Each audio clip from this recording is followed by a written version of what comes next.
اس وقت ہمارے ملک میں جو حالات ہیں، مسلمانوں کے ساتھ جو حالات ہیں، اور خود ہمارے اپنے جو حالات ہیں، ان حالات میں قرآن مجید کی یہ آیت ہمارے لیے مشعل راہ ہے، ہمیں راستہ دکھاتی ہے۔ اس وقت مسلمان مختلف جہتوں سے ابتلا و آزمائش سے گزر رہے ہیں۔ ہماری جان محفوظ نہیں ہے، ہماری معیشت محفوظ نہیں ہے، ہمارے نوجوان محفوظ نہیں ہیں۔ مسلمانوں کا خون دنیا میں بہت سے مقامات پر پینے کے پانی سے بھی زیادہ سستا ہو چکا ہے، اور آزمائش کی جتنی صورتیں ہو سکتی ہیں ان صورتوں سے آج مسلمان گزر رہا ہے۔ جب ایسے حالات پیش آتے ہیں تو بعض دفعہ انسان کے قدم ڈگمگانے لگتے ہیں، انسان کی ثابت قدمی متاثر ہوتی ہے، انسان کے دل میں شک و شبہے کے کانٹے چبھنے لگتے ہیں کہ جب ہم مسلمان ہیں، جب ہم وہ امت ہیں جو امت اللہ کو پسند ہے، جب ہماری نسبت جناب محمد الرسول اللہ صلی اللہ علیہ وسلم سے ہے، جب دنیا میں اللہ تعالیٰ کی بھیجی ہوئی محفوظ کتاب کی امانت ہمارے ہاتھوں میں ہے، جب اس شریعت سے ہمارا تعلق ہے جو اللہ کی بارگاہ میں مقبول ہے، تو پھر ہم ایسی آزمائشوں سے کیوں گزر رہے ہیں؟ یہ ایک سوال ہے جو لوگوں کے ذہن میں پیدا ہوتا ہے، اور اس وقت ہمارے ملک میں ہندوستان کی نئی نسل ہماری، ان میں یہ بات بار بار ان کے ذہنوں میں چبھتی ہے، ان میں ایک طرح کا احساس کمتری پیدا ہوتا ہے، دین پر بے اعتمادی کی کیفیت پیدا ہوتی ہے، شریعت سے جو تعلق ہونا چاہیے وہ کمزور ہوتا جاتا ہے۔ تو ہمیں اپنی نئی نسل کو سمجھانے کی، ان کو مطمئن کرنے کی، اور ان مشکل حالات میں ان کو دین پر ثابت قدم رکھنے کی ضرورت ہے۔ اللہ تعالیٰ ارشاد فرماتے ہیں، اور اس ارشاد کے مخاطب غیر مسلم نہیں ہیں، مسلمان ہیں۔ اللہ فرماتے ہیں وَلَنَبْلُوَنَّكُمْ بِشَيْءٍ مِّنَ الْخَوْفِ وَالْجُوعِ۔ یہ مت سمجھنا کہ تم مسلمان ہو اس لیے تم پر کوئی آزمائش نہیں آئے گی، یہ نہیں سمجھنا کہ تم ہمیشہ پھولوں کی سیچ پر چلو گے، نعروں سے تمہارا استقبال ہوگا، دنیا کی نعمتیں تمہارے پاس موجود رہیں گی کیونکہ تم اللہ کے دین پر ایمان رکھتے ہو۔ اللہ تعالیٰ نے فرمایا کہ آخرت میں تو اہل ایمان کے لیے ہمارا وعدہ ہے، جنت کا وعدہ ہے، راحت کا وعدہ ہے، اللہ تعالیٰ کی ساری نعمتوں کا وعدہ ہے،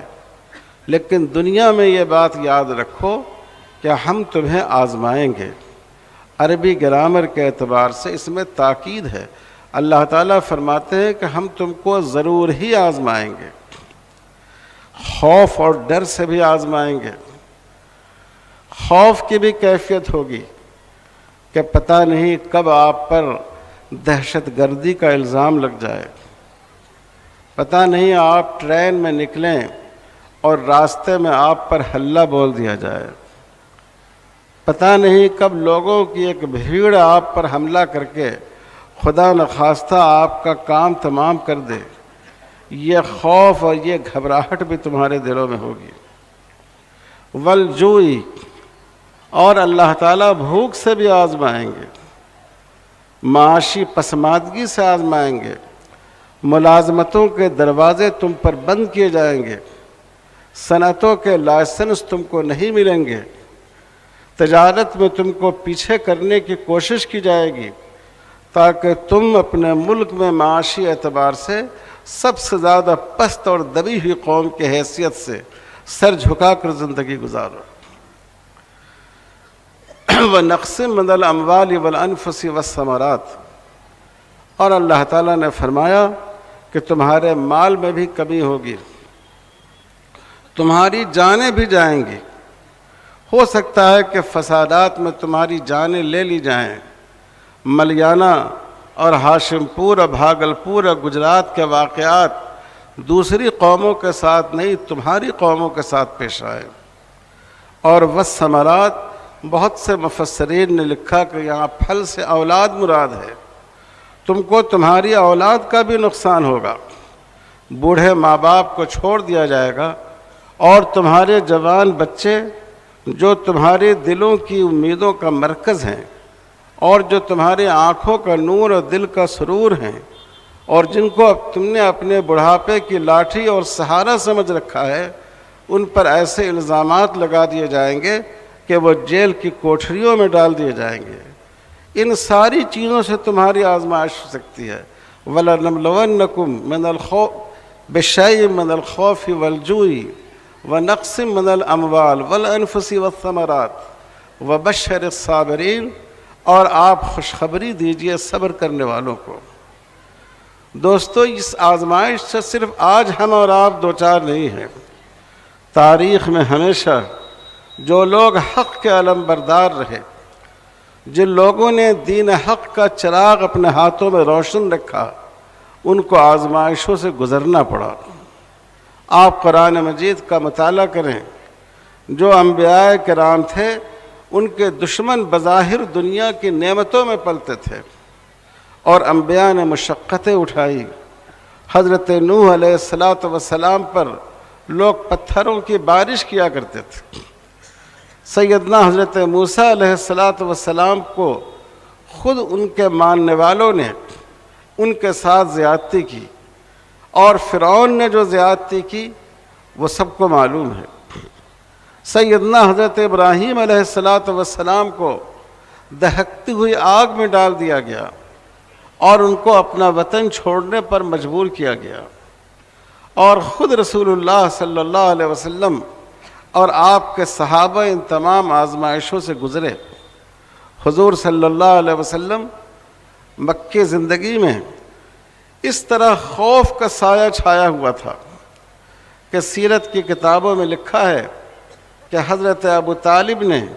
بنو ہاشم کے چند نوجوانوں کو حضور صلی اللہ علیہ وسلم کی خوابگاہ پر، جہاں آپ سویا کرتے تھے، آرام فرماتے تھے، آپ کے گھر کے باہر باڈی گارڈ اور پہرے دار کے حیثیت سے متعین فرمایا تھا، اور وہ پوری رات جاگ کر حضور صلی اللہ علیہ وسلم کی حفاظت کیا کرتے تھے، کیونکہ دشمنوں کی طرف سے آپ کی زندگی کو خطرہ تھا۔ اور مدینے کی زندگی کی صورتحال یہ تھی کہ وہاں بھی صحابہ آپ کی پہرےداری کرتے تھے۔ جب قرآن مجید کی یہ آیت نازل ہوئی، بلغ ما انزل الیک من ربک، آپ کے رب کی طرف سے جو کتاب آپ پر نازل کی گئی ہے آپ اسے لوگوں تک پہنچائیں، اور اگر آپ نے یہ نہیں کیا تو حق رسالت ادا نہیں کیا۔ اور پھر فرمایا گیا اللہ یعصمک من الناس، اللہ لوگوں سے آپ کی حفاظت فرمائیں گے۔ تو رسول اللہ صلی اللہ علیہ وسلم نے صحابہ سے فرمایا کہ اب اللہ نے براہ راست ہماری حفاظت کا ذمہ لے لیا ہے، اب تمہاری پہرےداری کی ضرورت باقی نہیں رہی۔ لیکن اس وقت تک صحابہ حضور صلی اللہ علیہ وسلم کی 24 گھنٹے آپ کی حفاظت اور پہرےداری کا انتظام کرتے تھے۔ سیدنا حضرت عمر فاروق رضی اللہ تعالیٰ عنہ سے مروی ہے کہ ہم جب سوتے تھے تو اپنے بستر میں تلوار رکھ کر سوتے تھے۔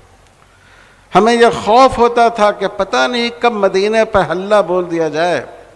اور کب ہمارے گھروں پر یلغار کر دی جائے، اور ہمارے لیے اپنی زندگی کا تحفظ مشکل ہو جائے۔ اس طرح بشیء من الخوف، اس خوف کے ساتھ، اس خوف کے ماحول میں حضور صلی اللہ علیہ وسلم کی حیات طیبہ میں بھی مسلمانوں نے اپنی زندگی گزاری، اور بھوک اور فاقہ آپ جانتے ہیں۔ حضرت عائشہ صدیقہ رضی اللہ تعالیٰ عنہ کی روایت ہے کہ 2 مہینے اس طرح گزر جاتے تھے کہ ہمارے گھر میں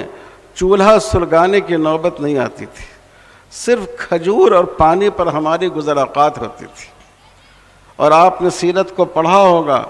اور خاص کر یہ ربیع الاول کا مہینہ ہے، پڑھنا چاہیے کہ حضور صلی اللہ علیہ وسلم کا 3 سال سے زیادہ عرصہ تک آپ کا ساتھ نہ صرف مسلمانوں کا بلکہ آپ کے خاندان کے جن لوگوں نے آپ کی حمایت کی، بنو ہاشم اور بنو مطلب نے، ان کا ایسا زبردست بائیکاٹ کیا گیا کہ کوشش کی جاتی تھی کہ کوئی کھانے کی چیز مسلمانوں کے ہاں نہیں پہنچے۔ صحابہ کہتے ہیں کہ ہماری حالت یہ تھی کہ ہم درخت کے پتے اور چھال کھانے پر مجبور ہو گئے، اور ہمارا فضلہ، ہمارا پیخانہ ایسا ہونے لگا جیسے جانوروں کے فضلے ہوا کرتے ہیں۔ سیدنا حضرت بلال رضی اللہ تعالی عنہ نقل کرتے ہیں کئی دفعہ ایسا ہوتا تھا اور کئی دن ایسا ہوتا تھا کہ حضور صلی اللہ علیہ وسلم کے لیے اور ہمارے لیے کھانے کی اتنی کم کوئی چیز ہوا کرتی تھی کہ اگر ہم اس کو اپنے بغل میں دبا کر رکھ کر ہاتھ ٹھیک کر لیں تو وہ چیز نظر نہیں آئے۔ یہ بھوک ہے جس سے حضور صلی اللہ علیہ وسلم گزرے اور جس سے حضور صلی اللہ علیہ وسلم کے صحابہ گزرے، اور جو جان کا نقصان اٹھایا، جو مال کا نقصان اٹھایا، آپ سب اس اولاد کا جو نقصان اٹھایا، آپ تمام حضرات اس بات سے واقف ہیں کہ کتنی جنگیں مسلمانوں پر مسلط کی گئی۔ خود رسول اللہ صلی اللہ علیہ وسلم طائف کے میدان میں اور احد کے میدان میں کیسی مشقتوں سے گزرے۔ کیا اللہ اس بات پر قادر نہیں تھے کہ جیسے حضور صلی اللہ علیہ وسلم صفا کی پہاڑی پر چڑھے اور آپ نے اپنی نبوت کا اعلان فرمایا اور لوگوں کو ایک خدا کی عبادت کی طرف دعوت دی، تمام کے تمام لوگ ایمان لے آتے؟ کیا اللہ اس بات پر قادر نہیں تھے؟ جو اہل مکہ حضور صلی اللہ علیہ وسلم کے اعلان نبوت کے 21 سال کے بعد، مکہ کے 13 سال اور فتح مکہ تک مدینہ کے 8 سال، 21 سال کے بعد جو اہل مکہ ایمان لائے اور جنہوں نے آپ کے سامنے اپنا سر جھکا دیا، کیا اللہ اس بات پر قادر نہیں تھے کہ پہلے دن جب آپ نے نبوت کا اعلان فرمایا تو یہ سارے کے سارے لوگ ایمان کا اعلان کر دیتے اور پھولوں کی سیج بچھا کر آپ کو اپنے گھر لاتے کہ اللہ نے ہمارے خاندان میں اور ہمارے شہر کو یہ سعادت بخشی ہے کہ اس میں نبی اور رسول کو بھیجا ہے؟ لیکن ایسا نہیں ہوا۔ اللہ کی مرضی یہ تھی کہ مسلمانوں کو جن آزمائشوں سے گزارا جانا ہے، مسلمانوں کو آئندہ جن ابتلاؤں سے دوچار ہونا ہے، مسلمانوں کے ایمان کا جس طریقے پر امتحان ہونے والا ہے، رسول اللہ صلی اللہ علیہ وسلم کو ان تمام امتحانات سے گزارا جائے، ان تمام آزمائشوں سے دوچار کیا جائے، تاکہ جب مسلمان ایسی آزمائش سے دوچار ہوں تو ان کے سامنے رسول اللہ صلی اللہ علیہ وسلم کا اور آپ کے رفقا کا اسوہ سامنے رہے کہ آج ہمارے سامنے یہ تکلیف ہے، ہمارے نبی صلی اللہ علیہ وسلم اللہ کے سب سے محبوب و مقبول بندے تھے، لیکن آپ کو اس سے زیادہ آزمائش میں مبتلا کیا گیا، آپ کو اس سے زیادہ ابتلاؤں سے دوچار کیا گیا ہے۔ یہ اسوہ مسلمانوں کے سامنے باقی رہے اور وہ ایمان پر ثابت قدم رہیں، ایمان کی اہمیت کو سمجھیں، یہ ان کے اندر یہ عزم اور یہ جذبہ ہو